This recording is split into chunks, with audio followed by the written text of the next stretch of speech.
Okay, so let's unpack this. Imagine July 9th. Um, for most people, it's just another summer day. Yeah, pretty much. Middle of July. But for Elvis Presley, turns out July 9th is this, well, surprisingly important date. It actually helped shape, rock history in some key ways. It really did. It's fascinating when you line up the dates. So today, we're going to take a deep dive into some really pivotal moments, different chapters of Elvis's life, all landing on this one date, July 9th. From the very beginning right through to his later career. Exactly. We'll hit early recording sessions, movie premieres, even big concert stages later on.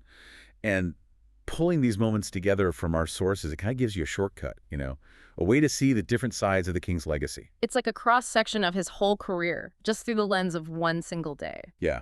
So as we go, think about how just one date can light up an entire career. You might find some surprising things, some patterns in how he evolved. It's remarkable, isn't it, how looking at just one day can magnify these crucial transitions in an artist's journey. You see the small shifts and the really big leaps. Totally agree. Okay, so let's jump in. Chapter 1, the genesis of the sound. We're going back to July 9, 1954. The early days. Sun Studio. Right. Just a few days before this, Elvis, still basically a shy kid, driving a truck, he'd had his first real professional session, cut That's All Right, with Scotty Moore and Bill Black. And that sound was just electric, completely new, raw energy. Absolutely. Then on July 9th, they're back in Sun Studio. And the reason, pretty simple, really. They just needed a B-side for the single. Right. They needed something for the flip side of That's All Right. And what they picked was Blue Moon of Kentucky, a bluegrass standard. Which is just wild when you think about it. This, whole revolution kind of sparked from needing a B-side. It really is. And the choice itself, Blue Moon of Kentucky, and more importantly, what Elvis did with it, that was anything but minor. This wasn't just, singing someone else's song. No ways. It was really a foundational moment, fusing genres together. Exactly. Our sources are clear. Elvis didn't just cover it. He totally reimagined it.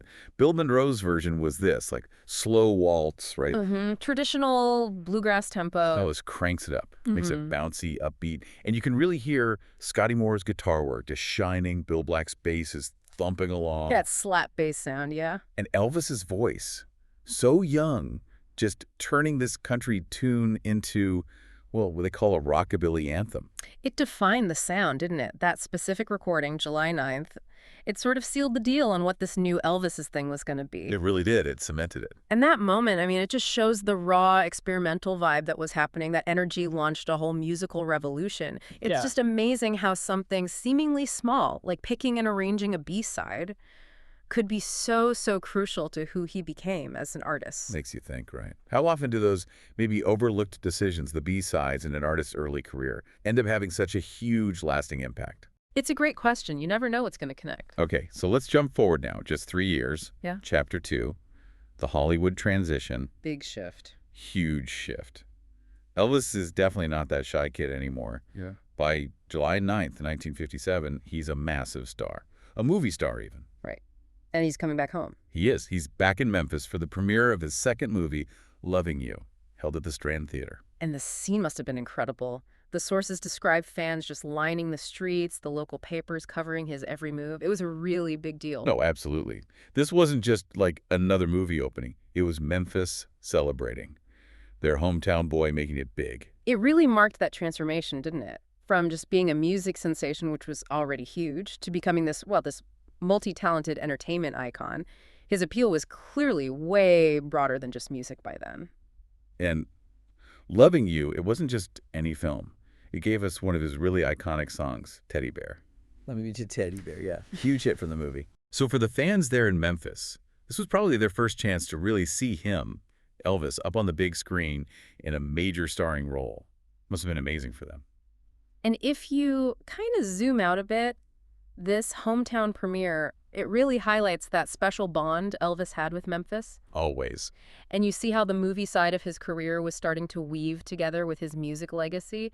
It just pushed him further into the main pop culture stream. Yeah, it really broadened his reach. But it does raise an interesting point, doesn't it? When an artist makes that kind of shift, especially into something like movies, how does that affect their connection with the original fans, the ones who were there for the music first? That's a good question.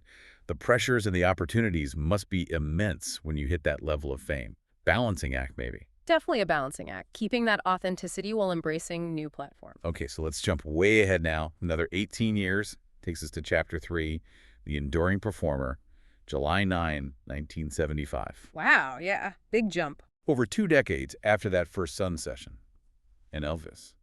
He's still doing what he arguably did best, performing live. The stage was always his element, even later on. In this next bit, it really speaks to him as that seasoned performer.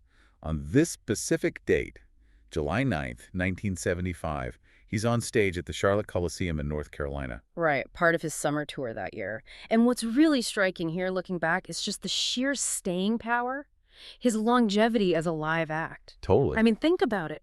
21 years after cutting Blue Moon of Kentucky, that fundamental track, he's still packing arenas, still captivating thousands of people. Absolutely. The sources we look at say he was, quote, in great form that night. His voice was strong. The energy from the crowd was intense. That connection was still there. It was. Elvis Yeah. still had that, that special something. The sources call it the magic that made people scream, cry, and fall in love night after night, even in 75. That charisma, it just didn't seem to fade when he was on stage. It shows his unique connection with his audience remained powerful even decades later. It really does. And thinking bigger picture, that moment, that 1975 show, it just underlines his continued relevance as a live performer. His impact wasn't just historical, it was ongoing, decade after decade. Sustained impact is a good way to put it. Yeah, and it really makes you wonder, what does it take for any artist, really, to keep that kind of intense, almost mystical connection going with an audience for so many years,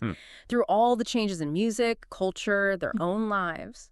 It's extraordinary when you think about it. So yeah, whether it was back in 54, cutting that bluegrass B-side that kind of helped start a revolution, or in 57, celebrating movie stardom back home with his Memphis fans, Yeah, the hometown hero. or owning that stage in 75 in front of thousands, July 9th, it really does serve as this powerful snapshot, a reminder of the very distinct chapters in Elvis Presley's story. It really illuminates the whole arc, doesn't it? From raw talent to global phenomenon to enduring icon. Exactly. It lights up the full journey of a truly revolutionary artist. And maybe it leaves you thinking, what does looking at these moments on just one day tell us about what it takes? The constant adaptation, the resilience, that just unique sheer charisma you need to stay a cultural force through so many different phases. It's a lot to ponder, the way an artist navigates fame, change, and still connects. Quite a legacy illuminated by a single date.